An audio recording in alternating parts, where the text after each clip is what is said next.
My wife's brother demanded a $10,000 payment for his wedding, claiming I should give them that as a wedding gift. By not giving this money, I am spoiling their big day. On my refusal, my wife kicked me out of the wedding ceremony. After wedding, they saw all their belongings lying in the garbage outside the house. They all shock. My name's Marcus Lane, and if you'd told me 3 years ago that marriage meant becoming a walking, talking credit card for my in-laws' never-ending circus of catastrophes, I would have laughed in your face, bought myself a beer, and stayed single forever. But here we are, folks, living the dream. Or more accurately, living someone else's dream while I foot the bill and pretend to smile about it. When I married Tara, I genuinely thought I was getting the whole package deal.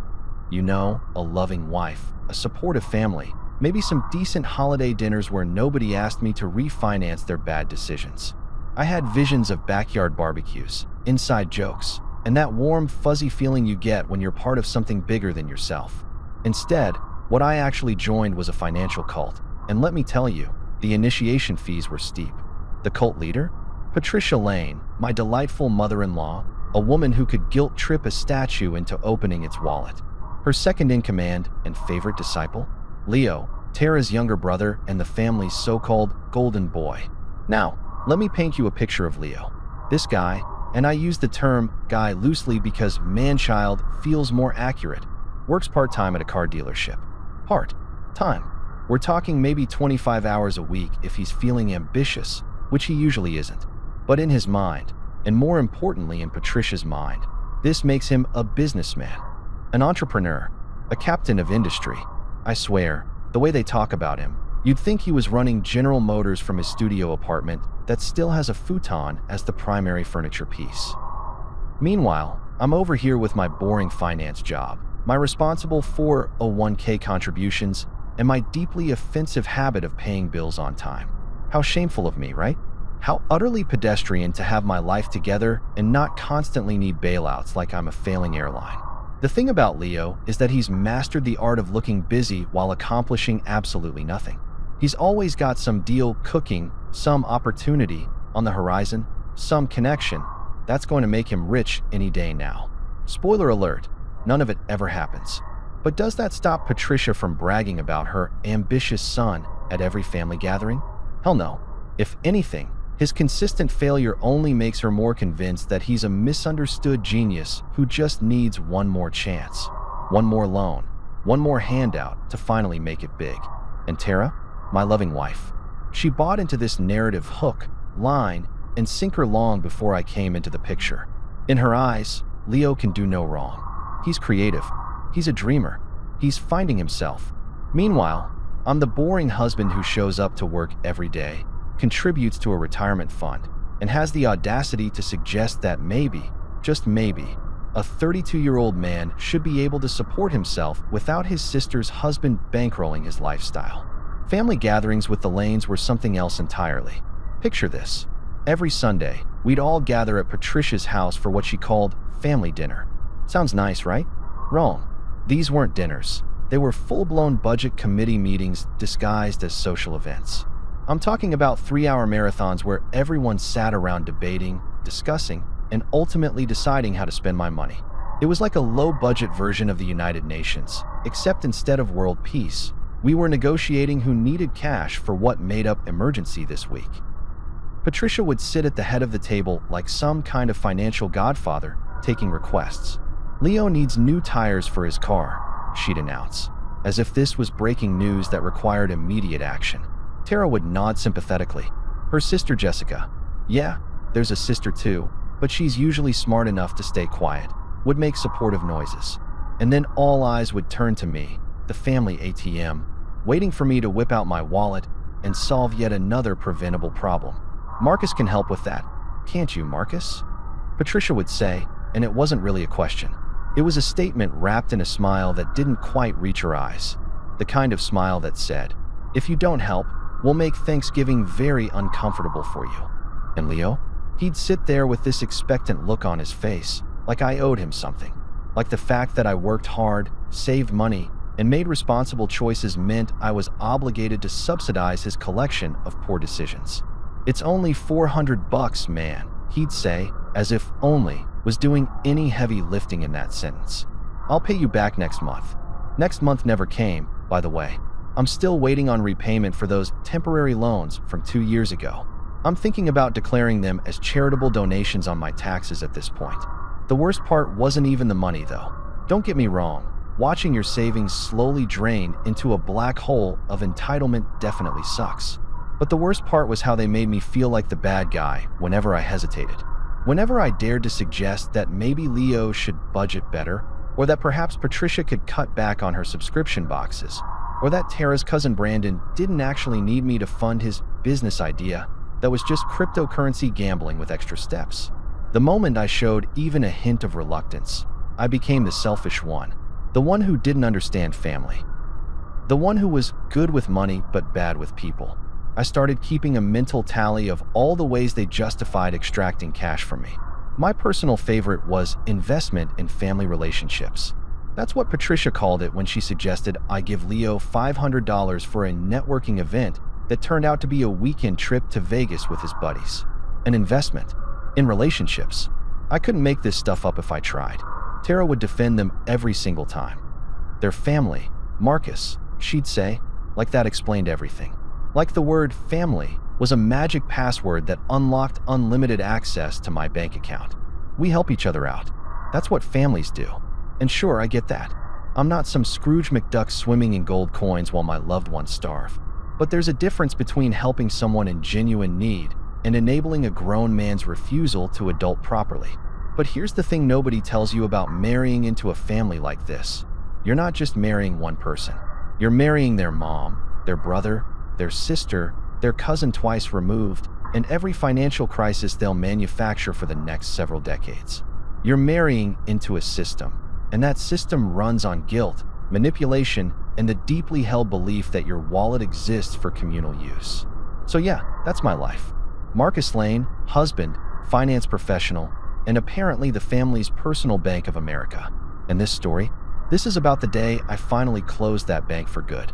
So there I was, thinking life couldn't possibly get more expensive or ridiculous when Leo decided to get engaged. And not just engaged to Clarissa Montgomery, a woman whose entire personality could be summed up in one Instagram bio. Living my best life sparkles blessed folded hands future Mrs. Lane Ring.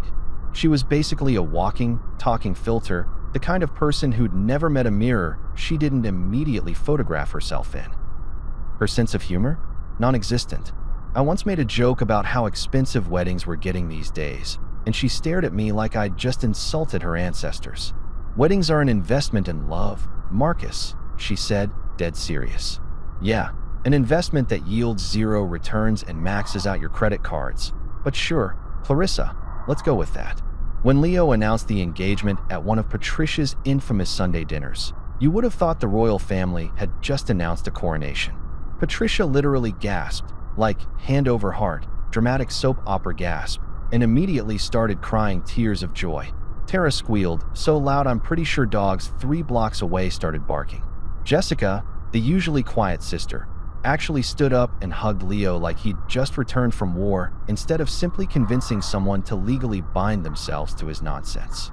Even Tara's dad, Robert, who typically stays out of family drama by pretending to be deeply invested in whatever sport is on TV, looked up and nodded approvingly. It was like watching a cult react to their leader announcing the second coming. We're thinking a spring wedding, Leo announced, puffing his chest out like a peacock who'd just discovered how reflections work. Something elegant, classy, really memorable. Clarissa sat next to him, practically glowing with self-importance, already scrolling through her phone to show everyone her inspiration boards. And let me tell you, these weren't just regular Pinterest boards. These were full-blown architectural blueprints for the most extra wedding in human history. Crystal chandeliers, ice sculptures, a live band and a DJ because apparently one source of music isn't enough anymore. She had color-coded spreadsheets for flowers. Patricia was already in full mother-of-the-groom mode, which meant she'd transformed from regular overbearing to turbocharged overbearing. We'll need to coordinate outfits, she declared, pulling out a notebook that she'd apparently been keeping ready for this exact moment. I'm thinking the family should all wear complementary colors. Maybe sage green? Or champagne? We need to look cohesive in photos. She said cohesive, like we were planning a military operation instead of attending a wedding. I wanted to ask if we'd also be doing synchronized walking down the aisle, but I bit my tongue because Tara was giving me that look, the one that said, "Don't you dare ruin this moment with your sarcasm." Leo, meanwhile, kept using phrases like "go big" or "go home," and "you only get married once," as if these were profound philosophical statements instead of excuses to blow money he didn't have. "This is our moment," he kept saying, and every time he said it, I wanted to remind him that moments don't typically cost more than a down payment on a house. But again, I valued my marriage enough to keep quiet. For now, the planning sessions started immediately. And by planning sessions, I mean mandatory family meetings where I was expected to sit quietly while everyone else decided how much of my money they'd be spending. Clarissa wanted chandeliers at the reception, not just one or two, but enough to make the venue look like a goddamn Phantom of the Opera set. Patricia insisted on custom matching suits for all the groomsmen because off the rack apparently wasn't good enough for her son's special day. Leo wanted to rent a vintage car for photos, book a videographer who charged more per hour than I made in a day, and have a destination bachelor party in Miami because memories are priceless, bro. I wanted to go home. Just straight up leave. Fake my own death. Join witness protection. Anything to escape this wedding planning tornado that had somehow become my problem despite the fact that I was neither the bride nor the groom. But the real kicker, the moment that made me question every life choice I'd made up until that point, came on a random Tuesday night. I was half asleep on the couch, watching some documentary about Antarctic penguins because that's what you do when you need to escape your reality. The penguins had their life figured out. Find a mate, huddle for warmth, eat some fish. Simple, beautiful. No one was asking the penguins to drop 10 grand on someone else's party. Tara came in from the kitchen, sat down next to me with that casual tone that immediately put me on high alert. You know the tone, the one wives use when they're about to drop a bomb disguised as a reasonable request.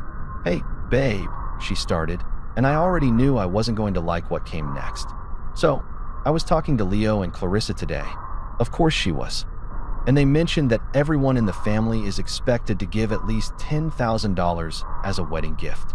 It's tradition." I actually laughed. Like, full-on belly laugh.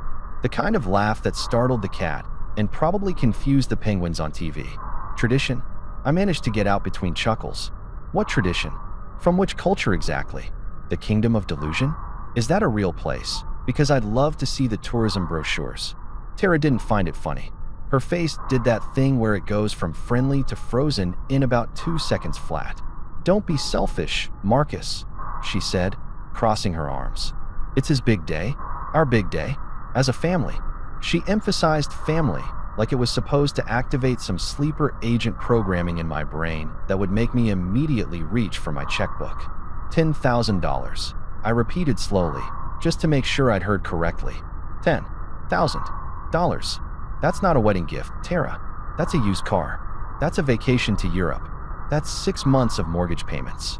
Hell, that's almost a semester of college tuition. "It's an investment in their future," she countered, and I swear she'd been practicing that line. It sounded too much like something Patricia would say. You know what else is an investment in the future? Our retirement fund, which, fun fact, isn't growing because we keep investing in Leo's present. I made air quotes around investing because I'm petty like that. She rolled her eyes so hard I'm surprised they didn't get stuck. "You're being dramatic. Everyone's contributing. It's what families do, right? Because nothing says family bonding like mandatory financial contributions to someone else's overpriced party."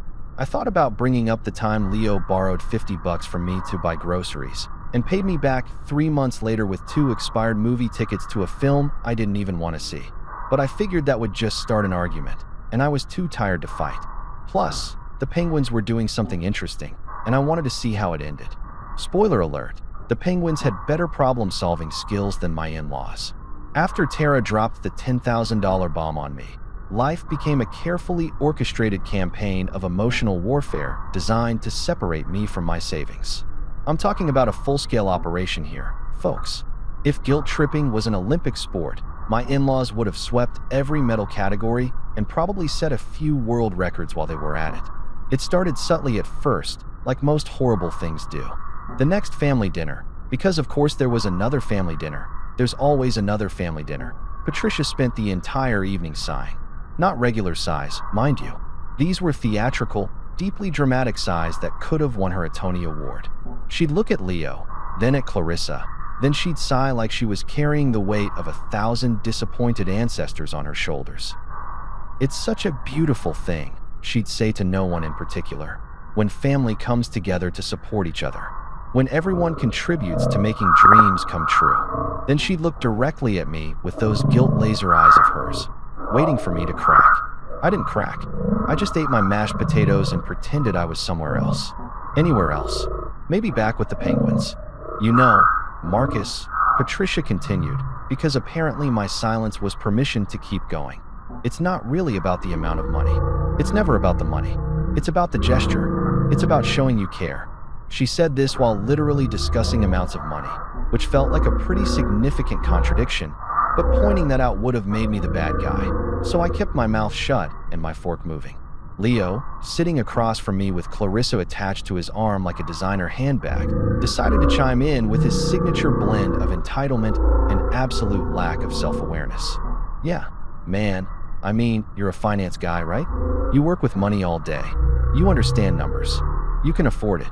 He said this so casually, like my job somehow meant my bank account was community property. Like because I knew how to read a spreadsheet, I was morally obligated to fund his fairy tale wedding. "That's not really how money works, Leo," I said, trying to keep my tone neutral. "Just because someone works in finance doesn't mean they're swimming in cash like Scrooge McDuck. I have bills, responsibilities, this crazy thing called a budget." "See, that's your problem right there," Leo said, pointing at me with a breadstick like it was a professor's pointer. "You're too focused on budgets and restrictions. Sometimes you gotta live a little, bro. Take risks. Invest in experiences." I wanted to ask him how his last investment in experiences, the time he spent $3,000 on a timeshare presentation in Florida. $5,000 he definitely didn't have, which meant he was probably going into debt for someone else's wedding, which is insane. But somehow I was the crazy one for thinking this was all ridiculous.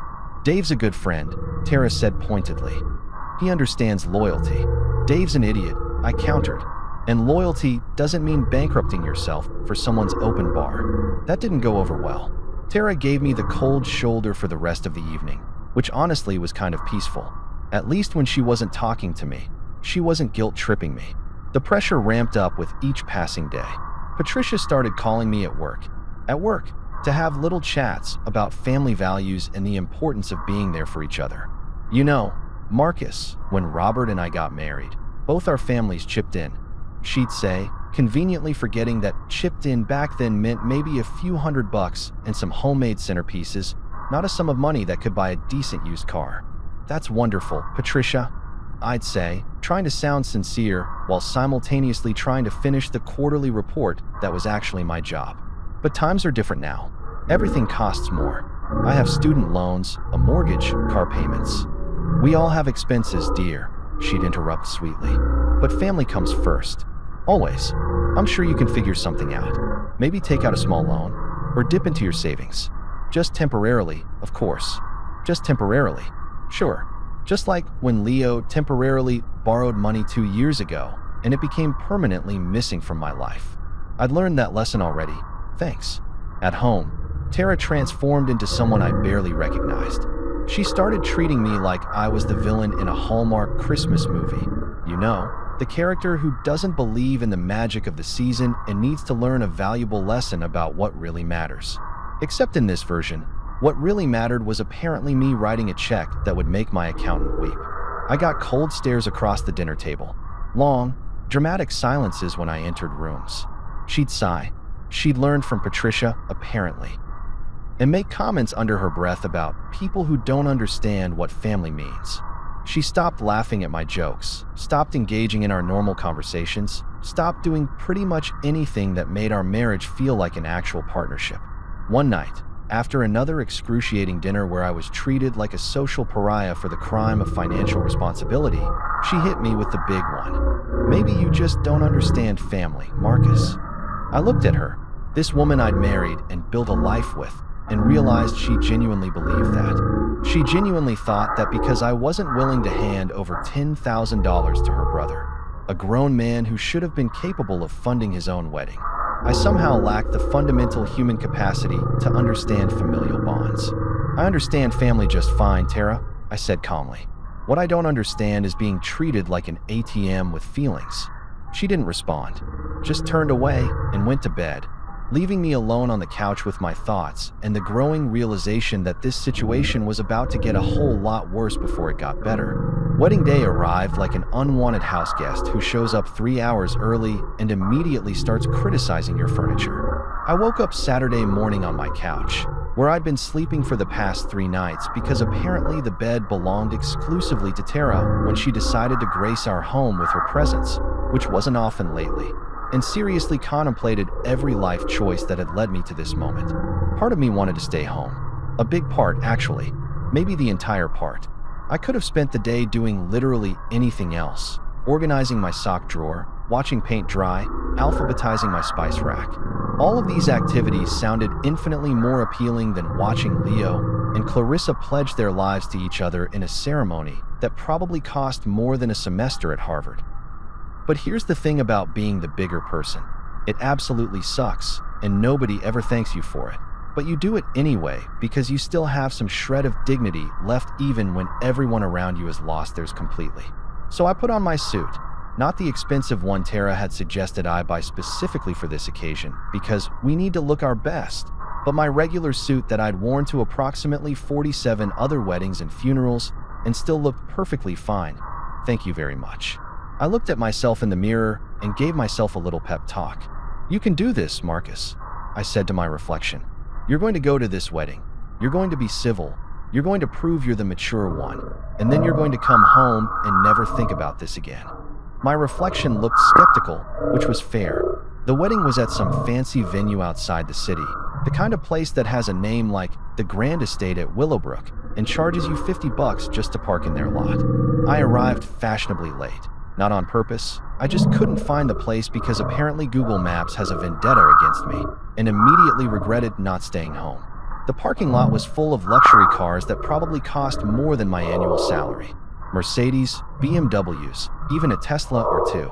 I pulled my perfectly serviceable Toyota Camry into a spot between a Range Rover and what I'm pretty sure was a Maserati, and felt my car judging me for the company it was forced to keep. The venue itself looked like something out of a magazine spread about how the other half lives. There were white roses everywhere, and I mean everywhere. On the columns, lining the walkways, arranged in massive displays that probably required an entire greenhouse worth of flowers. String lights hung from every available surface, creating this soft glow that would have been romantic if I wasn't mentally calculating how much each strand cost. A string quartet played classical music near the entrance, because apparently recorded music wasn't classy enough for Leo and Clarissa's big day. I walked in and immediately spotted Patricia holding court near the entrance, wearing a dress that probably cost more than my first car and a hat that looked like it had been borrowed from the royal wedding collection. She was surrounded by relatives I barely recognized, all of them cooing over the decorations like they'd personally achieved world peace instead of just overspending on someone else's party. "Marcus," she called out when she spotted me, her voice carrying that special tone that meant she was being polite in public but absolutely planning to lecture me later in private. "So glad you could make it. We were starting to wonder if you'd show up." Translation: we were hoping you'd stay home so we wouldn't have to deal with your presence dampening our perfect day. Wouldn't miss it for the world. I lied smoothly, plastering on my best fake smile. "Where's Tara?" Patricia's expression flickered for just a second, there and gone, but I caught it. Disapproval mixed with disappointment, her specialty combo. "She's with the bridal party, of course. She said she'd meet you inside." Then she leaned in closer, dropping her voice to that conspiratorial whisper she used when she wanted to guilt-trip someone without witnesses. "I hope you've reconsidered your position on the gift situation, Marcus. It's not too late to do the right thing." The right thing. As if bankrupting myself for her son's overpriced party was some kind of moral imperative. "We'll see," I said non-committally, and excused myself before she could launch into another lecture about family values and the importance of generosity. I made my way into the main ceremony space, and holy hell, It was even more ridiculous than I'd imagined. Remember those chandeliers Clarissa wanted? She got them. All of them. The entire ceiling was covered in crystal chandeliers that sparkled like a disco ball had exploded and rained down expensive shrapnel. The chairs were covered in white fabric with elaborate bows. There were ice sculptures, plural, strategically placed around the room, currently in the shape of swans, but probably melting into abstract blobs in the late spring heat. A massive flower arch stood at the altar, so covered in roses and peonies and whatever other expensive flowers they'd imported that you could barely see the actual structure underneath. I found a seat toward the back, which was perfect because it gave me an easy exit route when this whole thing inevitably became unbearable. I nodded politely at the other guests, none of whom I really knew. They were probably Clarissa's family and friends, people who thought this level of extravagance was normal, who probably had trust funds and summer homes, and didn't understand why anyone would balk at dropping 10 grand on a wedding gift. The ceremony itself was a ceremony. Leo stood at the altar looking like he'd won the lottery, which I guess in his mind he had. He'd found someone willing to marry him and convinced both families to fund his dream wedding. Clarissa floated down the aisle in a dress that probably cost more than my car, looking like she'd stepped directly out of a bridal magazine, all perfectly arranged curls and practiced smile. Tara was one of the bridesmaids, wearing a sage green dress that Patricia had undoubtedly coordinated, and she didn't even glance in my direction. Not once. Not even when she walked right past my row. The officiant droned on about love and commitment and partnership, and I tried not to think about the irony of hearing a speech about partnership while sitting alone because my actual partner was giving me the silent treatment for refusing to fund her brother's lifestyle. After the ceremony, which felt like it lasted approximately 17 hours, but was probably only 30 minutes, everyone moved to the reception area, which was somehow even more elaborate than the ceremony space. The chocolate fountain Clarissa had wanted? Check. The live band? Check. The elaborate centerpieces that probably cost more per table than most people spend on groceries in a month? Check, check, and check. I grabbed a drink from the bar. Might as well get something out of this experience, and was contemplating how soon I could leave without causing a scene when I spotted Leo heading straight toward me. He had that look on his face, that particular combination of smugness and entitlement that I'd come to know so well over the years. He was still in his tuxedo, which fit him surprisingly well considering his usual fashion sense involved cargo shorts and graphic tees. "Hey, Marcus," he said, strutting up to me like a peacock who'd just discovered mirrors. His hair was slicked back with what must have been an entire container of gel, and he smelled like he'd bathed in cologne. "Glad you made it after all." "Wouldn't miss it," I said, taking a sip of my drink. "Whiskey. I was definitely going to need whiskey to get through this conversation." He glanced around, probably checking to make sure we had an audience. Leo loved an audience, then looked back at me with a grin that didn't quite reach his eyes. "So, about that check?" And there it was. The man had literally just gotten married approximately 45 minutes ago, and his first priority at his own reception was hitting up his brother-in-law for cash. Not thanking guests for coming, not dancing with his new wife, not enjoying any moment of his special day. Nope. Money first, everything else second. I smiled, the kind of smile that probably should have warned him to back off, but Leo had never been great at reading social cues. "Oh, I didn't forget," I said, my voice perfectly pleasant. "I framed it for you, actually. Hung it right next to the word entitlement in the dictionary. You should check it out sometime. Really inspirational stuff." His face went through several expressions in rapid succession: confusion, realization, then anger. "What?" he sputtered. "Are you serious right now?" "Dead serious," I confirmed. "You know what else is serious? A grown man expecting his sister's husband to fund his wedding. That's pretty serious. Seriously delusional, but still serious." Before Leo could formulate a response, and I could see him struggling, his brain clearly short-circuiting, trying to figure out how to be offended and demanding at the same time. Tara appeared like a storm cloud in sage green. She must have been watching us from across the room, waiting for the confrontation she knew was coming. "Marcus, we talked about this," she hissed, grabbing my arm hard enough to leave marks. Her face was flushed, whether from anger or embarrassment or both, I couldn't tell. "Yeah," I said calmly, pulling my arm free.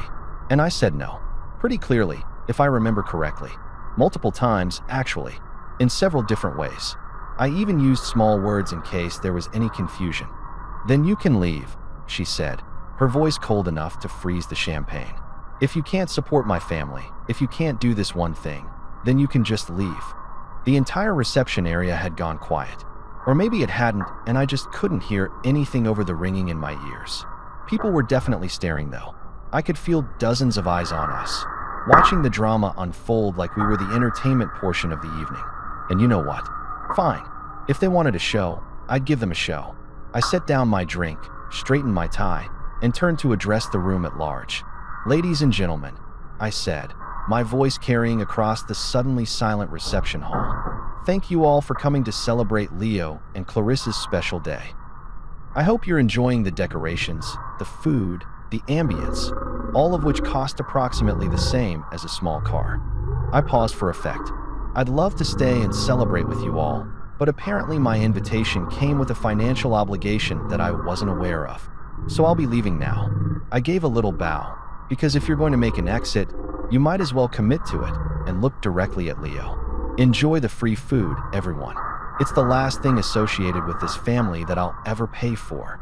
Then I turned and walked out, leaving behind the stunned silence, the scandalized gasps, and probably any chance of my marriage surviving the night. But you know what? As I walked out of that overpriced venue, past those ridiculous ice sculptures and excessive flower arrangements, I felt something I hadn't felt in months. Free. Word count, 1,200 words exactly. Walking out of that wedding venue felt like breaking out of prison, except instead of scaling walls and dodging searchlights, I just had to navigate past a bunch of overdressed people clutching champagne glasses and judging me with their eyes. I could feel their stares burning into my back as I made my way through the reception area, past the elaborate centerpieces and the stupid chocolate fountain that was probably gurgling away without a care in the world. Someone gasped. I think it was Patricia, but honestly, it could have been any one of the dozen relatives who'd been waiting for me to crack under pressure.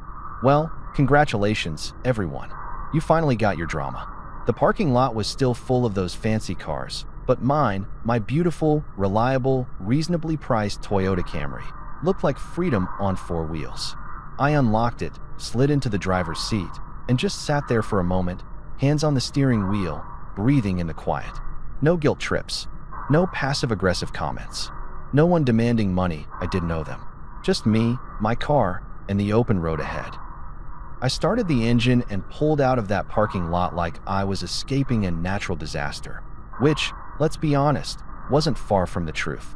As I drove away, I glanced in the rearview mirror and saw the venue getting smaller and smaller, all those twinkling lights and excessive decorations fading into the distance. Good riddance. I hope they enjoyed their ice sculptures before they melted into expensive puddles of regret. The weird thing about finally standing up for yourself after months of being treated like a walking ATM is that it doesn't feel bad. Like, at all. I'd expected guilt, maybe some regret, possibly that sinking feeling you get when you know you've burned a bridge. But instead, I felt lighter.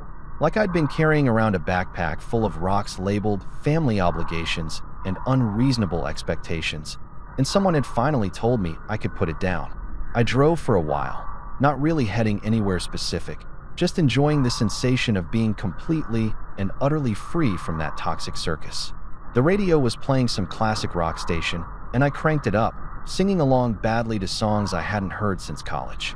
When was the last time I'd done this? Just driven around, windows down, music loud, without worrying about who needed what from me or how much my next family contribution was going to cost. Eventually, my stomach reminded me that I'd been too stressed to eat anything at the reception, not that I would have touched their overpriced catering anyway.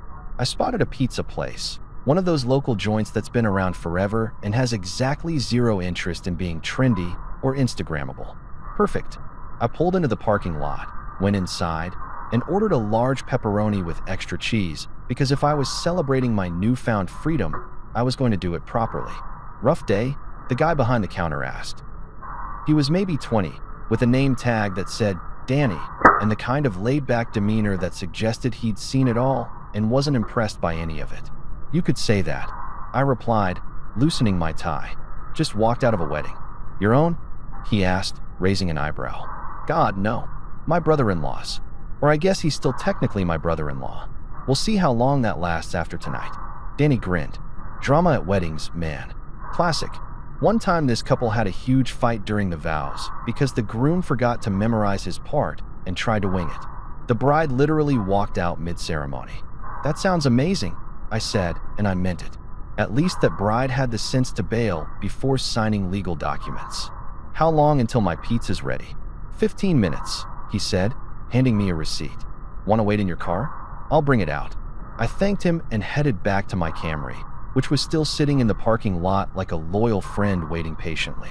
I sat in the driver's seat with the windows down, breathing in the evening air and feeling more relaxed than I had in months. My phone was buzzing in my pocket.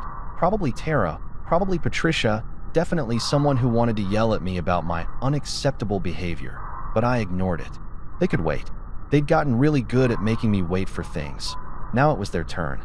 Danny brought out the pizza exactly 15 minutes later, and I tipped him extra because good service deserves recognition, and also because I was in an exceptionally generous mood now that I wasn't being pressured to donate thousands of dollars to someone else's ego trip.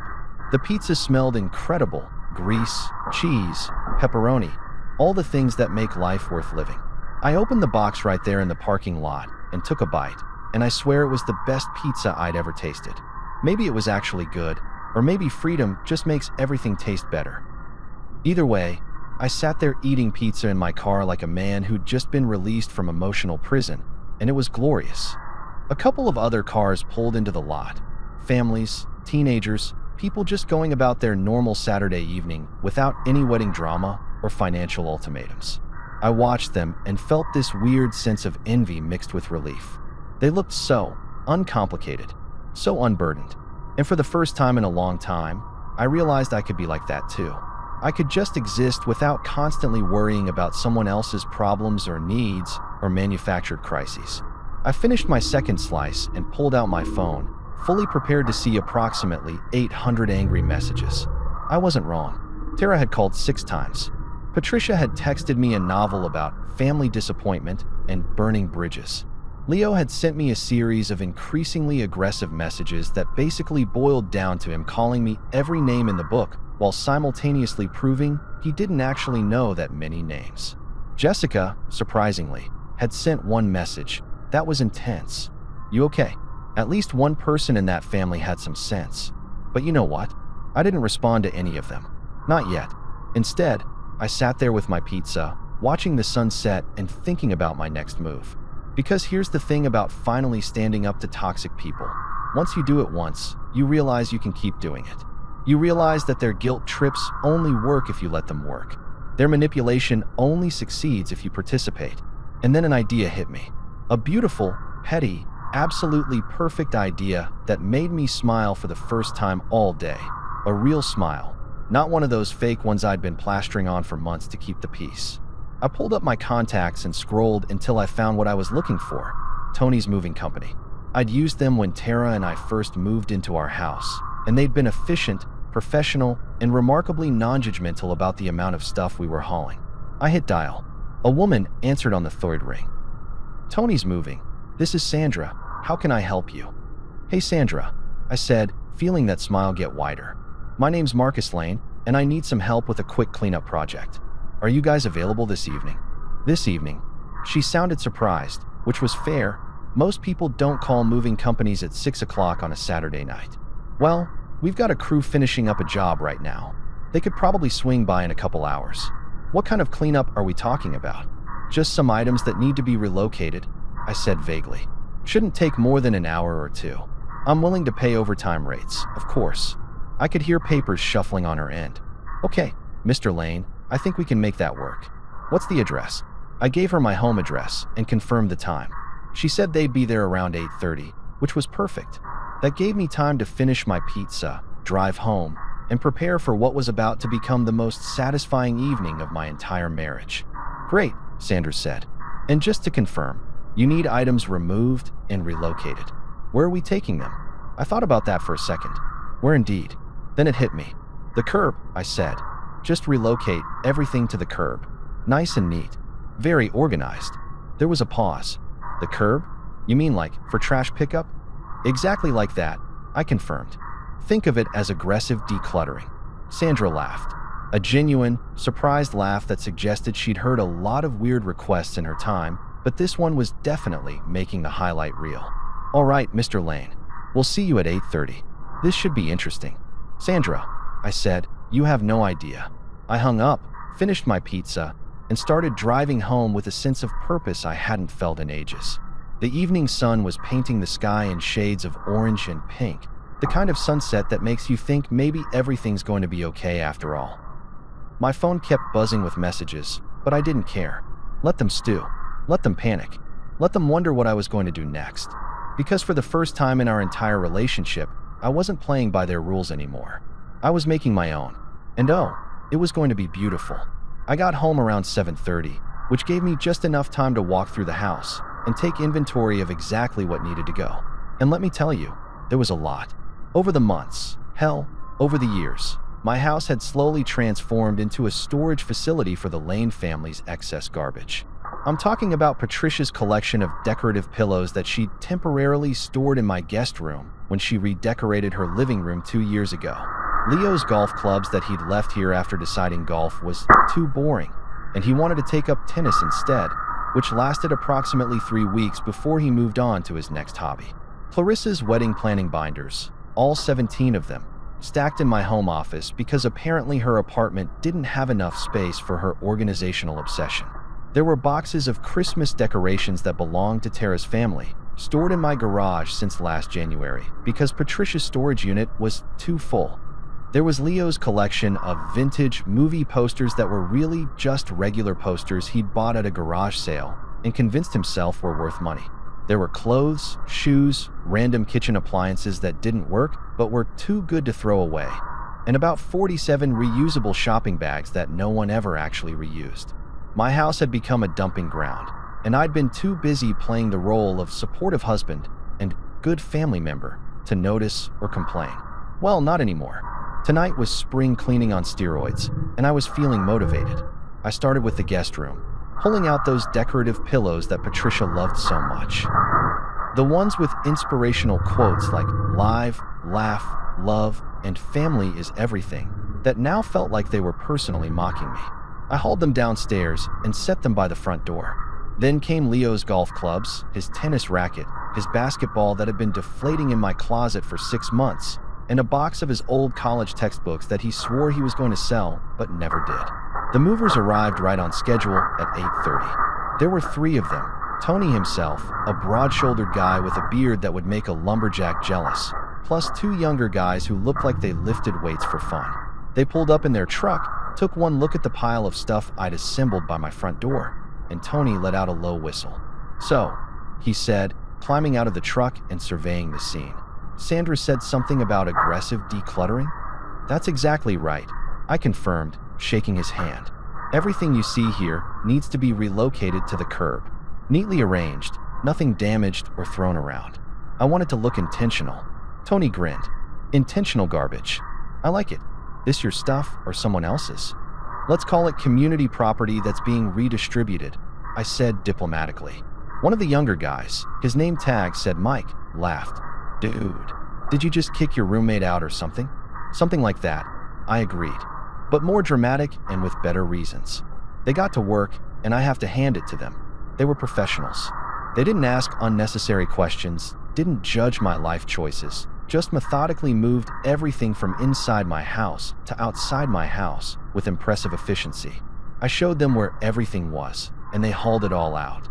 The decorative pillows, the sports equipment, the wedding planning binders, the boxes of decorations, even that weird sculpture that Leo had made in a pottery class and insisted I display somewhere prominent in my home. "This is actually kind of therapeutic to watch," I told Tony as they carried out the 17th box of miscellaneous Lane family belongings. "Oh, I bet," he said, wiping his forehead. "We get called for jobs like this more often than you'd think. Last month, we helped this lady move all her ex-boyfriend's stuff to a storage unit after he forgot to pay rent for 6 months. She was singing while we worked." "I can see why," I said, watching Mike and the other guy, whose name I learned was Derek, carefully arrange everything on the curb in neat, organized piles. They worked like artists, creating a display that was impossible to miss and equally impossible to misinterpret. By 9:30, the job was done. My house felt lighter, bigger, like someone had removed a physical weight from the foundation. The curb, on the other hand, looked like a yard sale had exploded, except everything was free and came with a side of dramatic statement making.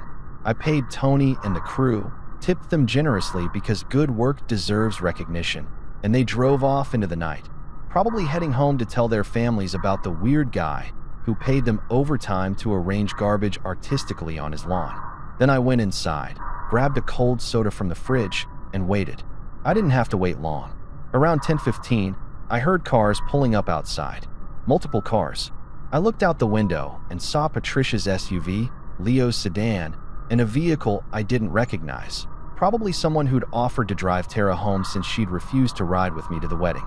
They were probably all still in their wedding clothes, probably still buzzing with that post-ceremony high, probably still convinced that I was the villain in their story and they were the wronged heroes. They were about to get a reality check delivered directly to their curb. I heard the car doors opening, then silence. Complete, absolute silence that stretched for what felt like minutes, but was probably only seconds. Then Patricia screamed, and I mean screamed, like she'd just witnessed a murder scene instead of her decorative pillows sitting neatly on my lawn.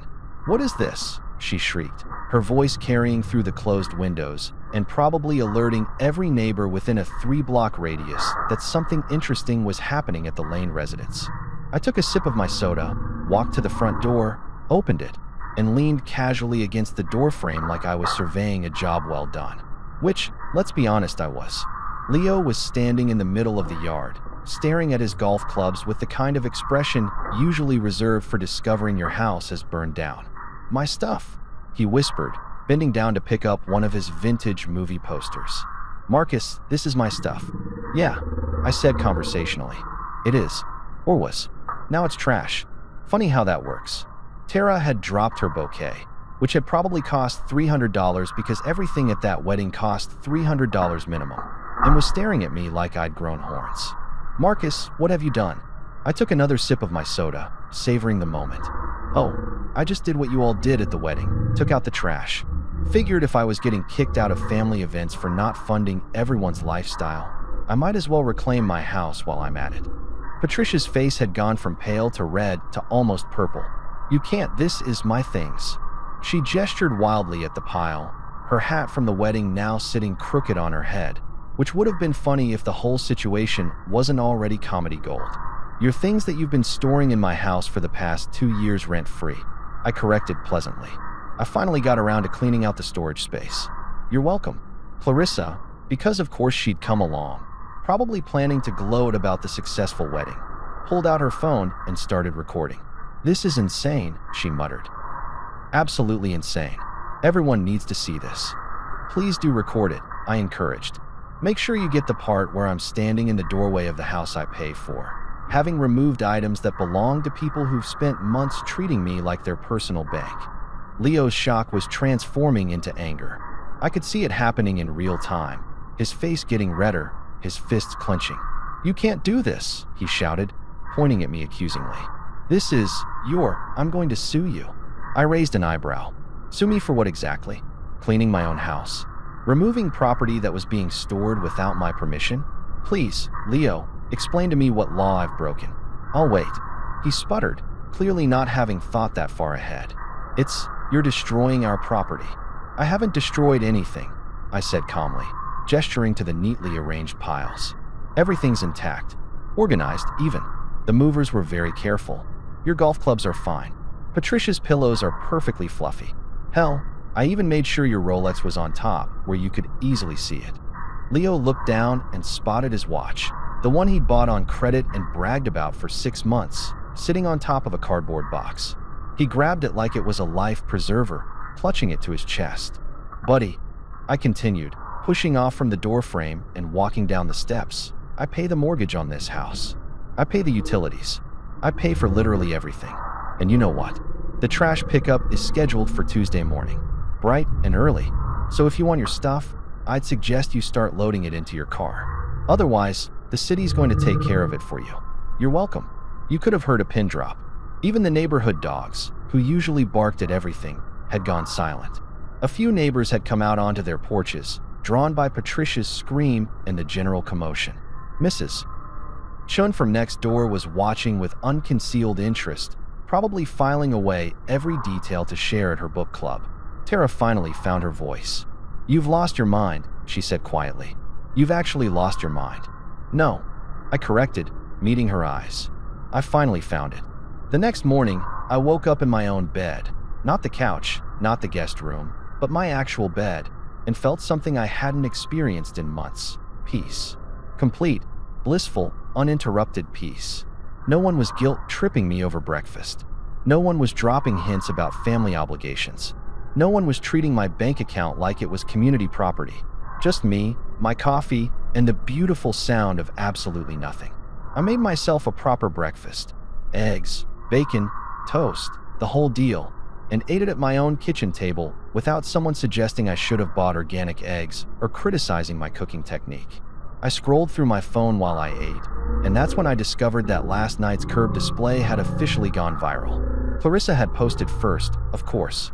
She'd uploaded her video from last night with a caption that was peak Clarissa, a tragic selfie featuring her perfect makeup somehow still intact despite the trauma of witnessing garbage, accompanied by the most passive-aggressive caption in social media history. Some people don't know how to support love. When family shows you who they really are, believe them. Broken heart, crying face, hashtag wedding drama, hashtag toxic family, hashtag blessed anyway. I nearly spit out my coffee laughing. The video had already racked up thousands of views and hundreds of comments.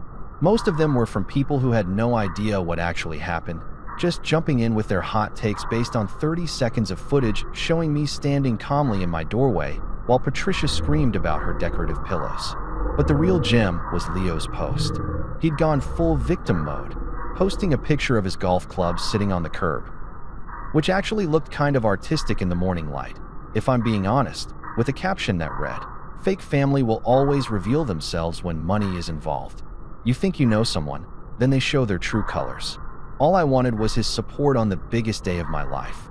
But I guess some people value their bank accounts more than relationships. Hashtag family betrayal, hashtag true colors, hashtag disappointed but not surprised. The irony was so thick you could cut it with a knife. Here was Leo, who'd literally demanded $10,000 from me, posting about how I valued money over relationships. The cognitive dissonance was strong with this one. I couldn't help myself. I really couldn't. My fingers were typing a comment before my brain could intervene with something reasonable like, "Don't engage," or "Be the bigger person." Screw being the bigger person. I'd been the bigger person for months, and look where it got me. Under Leo's post, I commented, "Exactly. That's why I kept mine in the bank." Simple, direct, devastating.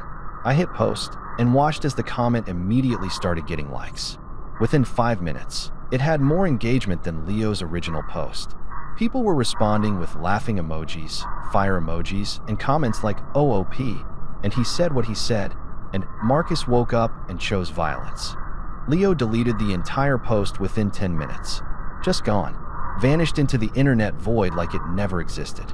But the internet never forgets, and someone had already screenshot both his post and my comment, which was now circulating on Twitter with the caption, "Brother-in-law absolutely destroys entitled groom" in comment section. Clarissa's post stayed up longer. She was apparently more committed to her victim narrative, but eventually disappeared too after the comments section turned into a debate about wedding gift etiquette and whether demanding specific amounts was tacky. Spoiler alert, most people thought it was extremely tacky. My phone started blowing up with messages, but this time they weren't all from angry Lane family members. Tara's friends were texting me. People I barely knew, women she'd gone to college with or met at yoga or worked with at various jobs over the years. And here's the interesting thing, they were divided. Half of them thought I was Satan incarnate. Sarah, Tara's friend from work, sent me a long message about how family is everything, and you should have just helped out, and it's only money. Only money. Sure, Sarah, why don't you Venmo me 10 grand if it's only money? I'll wait. But the other half? They were firmly Team Marcus. Tara's college roommate Jessica, not to be confused with Tara's sister Jessica, because apparently every woman in this story needed a J name, sent me a message that simply said, "Finally." Someone had the balls to stand up to that family. Tara's been enabling Leo for years. Good for you. Another friend, Monica, who I'd always thought hated me based on the way she looked at me at parties, sent, "Dude, I've been waiting for someone to call out their BS for literal years. That family treats everyone like an ATM. You're my hero." Even some guys from my own friend circle, guys who'd met Leo at various gatherings and immediately disliked him, were sending me congratulatory texts like I'd won a sporting event. Saw the video, my buddy Jake texted. "Legendary move with the curb display. Chef's kiss man. Man cook kiss mark." My coworker David sent an email, because David was old school like that, with the subject line, "Respect," and a message that read, "Heard about the wedding situation through the grapevine. Just wanted to say I respect the hell out of what you did. Too many people let family walk all over them. You drew a line. That takes guts." But the best messages came from people who'd had similar experiences with toxic family members. It said, "World's okayest husband" on it, which felt appropriate given the circumstances. She stared at me like she expected more. An apology, maybe, or a breakdown, or some desperate plea for her to stay. When I just continued drinking my coffee, she shook her head. "You've changed, Marcus." "Nope," I corrected. "I just stopped changing to accommodate everyone else."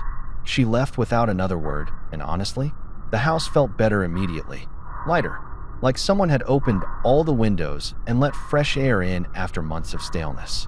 I spent the rest of the day doing absolutely nothing productive, and it was glorious. I watched TV shows Tara always said were stupid. I ordered Chinese food for lunch and pizza for dinner because I could eat whatever I wanted without someone commenting on my nutritional choices. I left my socks on the floor. I drank beer straight from the bottle. I played video games until 2 in the morning like I was back in college. And the remote control? The TV remote that had been a constant source of negotiation and compromise? It was mine. All mine. I didn't have to watch home renovation shows or reality TV or any of those true crime documentaries that made Tara paranoid about home invasions. I watched sports. I watched action movies. I watched that dumb comedy special I'd been wanting to see for months. This was freedom. This was what peace felt like. My buddy Jake called around 9 that evening. "Dude, you doing okay?" Saw all the social media stuff. "Better than okay," I told him honestly. "I'm great, actually." "Yeah." He sounded skeptical. "Your wife just moved out, and her whole family thinks you're the devil. You sure you're good?" "Jake, I'm at home, in my underwear, eating pizza, watching whatever I want on TV, and nobody is asking me for money. This is the best I've felt in years." He laughed. "Fair enough, man. Fair enough. Hey, some of us are grabbing beers Wednesday if you want to join." No judgment, no drama, just guys being idiots. "I'll be there," I said, and I meant it. When was the last time I'd gone out with my own friends without having to clear it with Tara first, without her making comments about how I was abandoning her for guy time? After I hung up, I looked around my house, my actual house, not the Lane family storage facility it had become, and smiled. Sure, my marriage was probably heading for divorce court. Sure, half of Tara's family and friends thought I was a terrible person. Sure, I'd probably just created enough drama to fuel family gossip for the next decade. But you know what? For the first time in a long time, I was genuinely, completely, unquestionably happy. And that was worth more than any wedding gift could ever be. 3 weeks passed, and let me tell you, watching karma work its magic from a comfortable distance is better than any Netflix series ever made. I'm talking about premium entertainment, folks.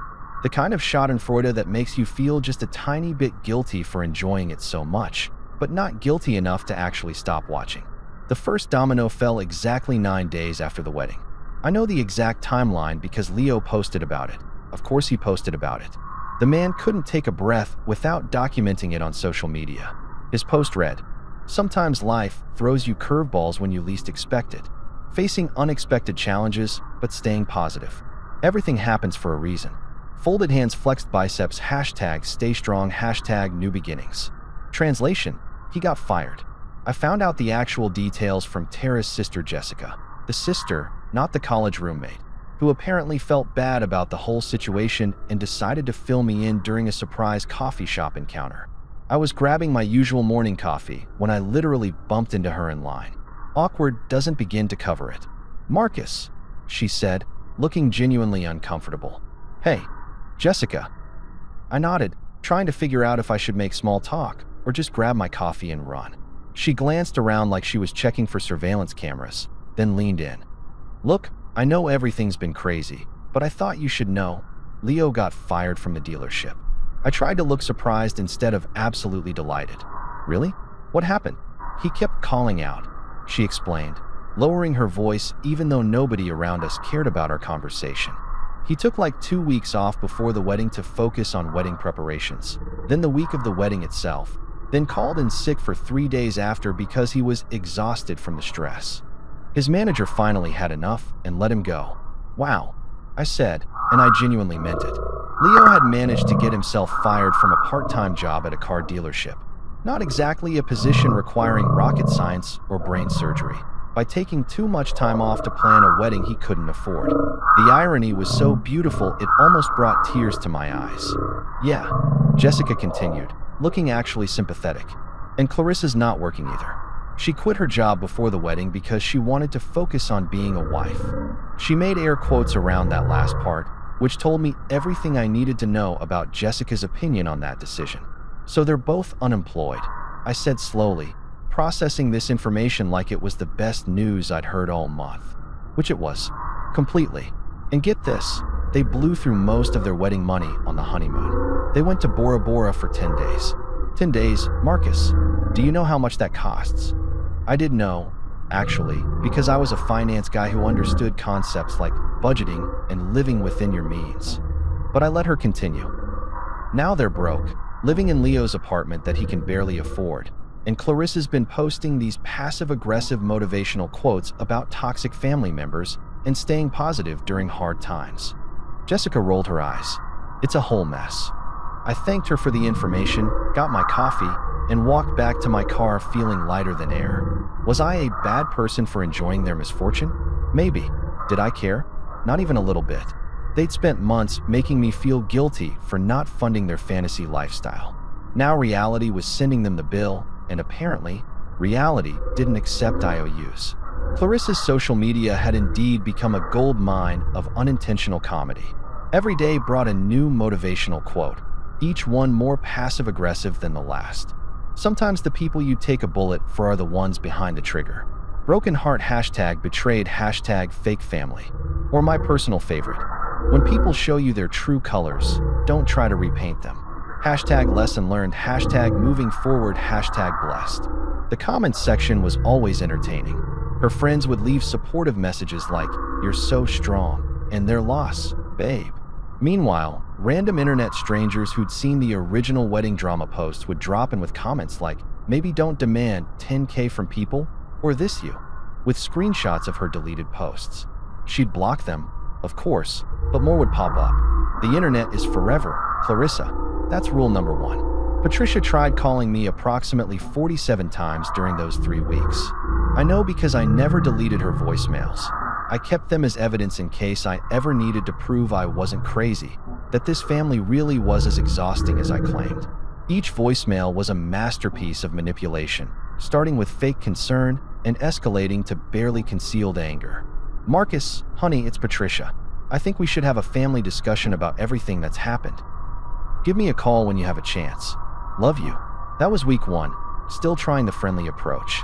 By week 2, "Marcus, it's Patricia again.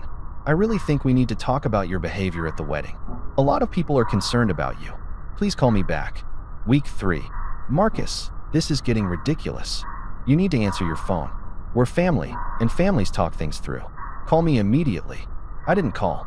Instead, during one of her attempts, I actually answered, which surprised her so much she went silent for a solid 3 seconds. "Marcus," she finally said, recovering. "Well, thank goodness. We really need to have a family discussion about." "Patricia," I interrupted calmly. "If you want to discuss anything with me, email my accountant. I'll forward you his contact information." "Your accountant?" "Marcus, don't be ridiculous. We're family. We don't need accountants to." "Exactly," I said cheerfully. "You're family, not clients. Which means you definitely need to go through proper channels for any financial discussions. Have a great day, Patricia." I hung up before she could respond, blocked her number, and went back to eating my sandwich in peace. My accountant, Bob, who I'd briefed on the situation because Bob was a good guy who appreciated a quality drama, thought it was hilarious and told me to forward any emails directly to his spam folder. But the real highlight of those 3 weeks came on a random Tuesday afternoon. I was working from home, actually focused on a quarterly report that was due by end of day, when I heard a knock on my door. Not my doorbell, a knock, soft and hesitant, like whoever was on the other side wasn't sure they wanted to be there. I opened the door, and there was Tara, my wife, the woman who'd spent the last 3 weeks living with her mother and sending me occasional texts about needing space and reevaluating our marriage. She looked tired, like genuinely exhausted, not Instagram filter tired. Her hair was in a messy ponytail. She was wearing sweatpants instead of her usual coordinated outfits, and she was carrying 2 bags of groceries. "Hey," she said quietly. "Hey," I replied, leaning against the doorframe, not blocking her entry, but not exactly inviting her in either. She shifted the grocery bags. "Can I come in? I brought food. Thought maybe we could talk." I stepped aside, curious more than anything else. She came in, walked to the kitchen like she'd never left, and started unpacking the groceries. Bread, eggs, milk, some vegetables, chicken breast. Normal food. Not the organic, expensive stuff she usually insisted on, just regular grocery store items. "Things have been hard," she started, not looking at me. "At Mom's." "I'm sure," I said neutrally, hopping up to sit on the counter. She finally turned to face me, and I saw something I hadn't seen in months: uncertainty. Tara had always been confident, sure of herself and her decisions. But this Tara looked lost. "Marcus," she sighed, her shoulders slumping. "You embarrassed us. At the wedding. Throwing everything on the curb. The social media comments. You made us look bad." I smiled, couldn't help it. "No, honey. I educated you." She blinked. "What?" "I educated you," I repeated, sliding off the counter. "About boundaries. About respect. About the fact that I'm not your family's personal piggy bank. You needed to learn that lesson, and apparently, a curb full of decorative pillows was the only way to teach it." She stared at me for a long moment, then looked away. "Leo lost his job. I heard. And Clarissa's not working. Also heard. They're struggling. Really struggling. And she's been a lot to deal with. Living with her again is like being in high school, except worse because now she's got opinions about my marriage falling apart." "Your marriage isn't falling apart," I corrected. "Your marriage is being recalibrated. Big difference." Tara bit her lip, and I could see her working up to something. Finally, she asked the question I'd been waiting for, the one that was so predictable I'd actually rehearsed my response. "Can we move back in? Until we figure things out." There it was. The woman who'd kicked me out of her brother's wedding for not giving him $10,000 was now asking if she could move back into the house I paid for. The universe had a sense of humor after all. I raised an eyebrow, let the silence stretch just long enough to make her uncomfortable, then smiled. "Sure, as long as you don't mind the guest room. That's where I keep all the trash bags now." Tara did move back in, but let me be crystal clear about something. This wasn't some heartwarming reunion where music swells and everyone hugs and learns valuable lessons about love conquering all. This was a business arrangement disguised as a marriage trying to find its footing again. And honestly, that was exactly what we needed. The guest room comment wasn't entirely a joke. I'd converted that space into my home office/personal sanctuary during her 3-week absence, complete with a desk, my gaming setup, and yes, cleaning supplies strategically stored in the closet as a reminder that I wasn't running a storage facility anymore. Tara got the message loud and clear when she saw it. Things were different now, and different was non-negotiable. We sat down that first night she was back. Really sat down. No TV, no phones. Just 2 people who'd legally bound themselves together having an actual conversation for the first time in months. She looked uncomfortable the entire time, perched on the edge of the couch like she might need to make a quick escape. So, I started cracking open a beer because if we were doing this, I was doing it with alcohol. "Let's establish some ground rules." She nodded slowly. The fact that she wasn't immediately arguing or making excuses was already progress. "First," I continued, "your family's financial emergencies are not my emergencies. Not anymore. Leo needs money. He can get a job. Patricia needs storage space. She can rent a unit like a normal person. Someone has a crisis. There are these wonderful things called savings accounts and credit unions. Marcus, I'm not finished, I said, holding up a hand. Second, this house is not a storage facility for Lane family overflow. Anything that's been here more than a month without being used gets donated or tossed. Your choice which, but it's gone either way. She opened her mouth, closed it, then nodded again. Third, and this is the big one, you don't get to guilt trip me for having boundaries. You don't get to make me feel selfish for refusing unreasonable requests. You don't get to weaponize the word family every time someone wants something from my wallet. Are we clear? Tara was quiet for a long moment, staring at her hands. When she finally looked up, her eyes were red, but she wasn't crying. I didn't realize how bad it had gotten, she said softly. Living at Mom's these past few weeks, watching how she treats Leo, how she enables him, I saw it clearly for the first time. It's like she's running a puppet show and we're all just dancing on strings. Welcome to the revelation, I said, taking a sip of my beer. Population, currently just you and me, but I'm hoping the numbers grow. She almost smiled at that. Almost. Leo's been calling me nonstop. Him and Clarissa both. They need money for rent, for groceries, for their car payment. Every day it's something new. And Mom keeps saying we should help them. That family takes care of family. And She trailed off, shaking her head. I finally told her no. I actually said no to my mother. Do you know how hard that was? I have some idea, I said dryly. She didn't talk to me for 2 days. 2 entire days of silent treatment because I wouldn't give Leo money we don't even have. Tara laughed, but it wasn't a happy sound. And you know what I realized? It felt good. Saying no felt really good. That's when I knew we might actually make it. Not because she'd come crawling back, not because she'd admitted I was right, though that was certainly satisfying, but because she'd finally seen what I'd been trying to tell her for years. The Lane family wasn't a support system. It was a black hole that consumed everything in its orbit. The next few months were interesting, to say the least. Leo stopped calling me entirely, which was a blessing. He avoided me at the few family gatherings I agreed to attend. And yes, I did eventually go to some, but only the mandatory ones like Thanksgiving and Christmas. And even then, I had an exit strategy planned before I walked through the door. Clarissa's Instagram became less passive-aggressive and more desperately aspirational. The motivational quotes about toxic family members got replaced with posts about hustle culture and building your empire from the ground up. Last I checked, her empire consisted of selling essential oils on Facebook, which was about as surprising as finding out water is wet. Patricia toned down her lectures significantly after Tara had a come-to-Jesus conversation with her about boundaries and respect. I wasn't present for that conversation. Tara insisted on doing it alone, but apparently, it involved words like enabling and emotional manipulation and ended with Patricia crying and claiming nobody appreciated everything she'd sacrificed for her family. Classic Patricia, making someone else's boundary setting about her own victimhood. But here's the thing, she backed off. Not completely. Patricia would probably die before she completely backed off, but enough that family dinners became tolerable instead of torture sessions. She stopped asking me for money. Stopped making pointed comments about my priorities. Stopped sighing dramatically every time someone mentioned Leo's name. Leo himself eventually found another job, this time at a gym selling memberships. He was terrible at it, according to Jessica, but at least he was employed.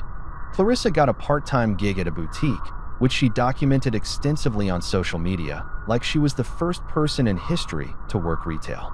They moved to a cheaper apartment, downgraded their cars, and generally learned what the rest of us already knew. Life is expensive when you're not mooching off other people. Did they ever apologize? Hell no. That would require self-awareness and humility, 2 qualities the Lane family seemed genetically incapable of possessing. But they stopped asking me for money, stopped treating me like their personal ATM, and that was honestly better than any apology could have been. As for that $10,000 I didn't spend on their wedding, I invested it. Boring, responsible, incredibly satisfying investing. Split it between my retirement fund and an index fund that was already showing solid returns. Every time I checked my portfolio and saw that number growing, I thought about what it could have bought. Leo's open bar, Clarissa's ice sculptures, some overpriced centerpieces that would have been thrown away the next day. Instead, it was buying me something infinitely more valuable, financial security and peace of mind.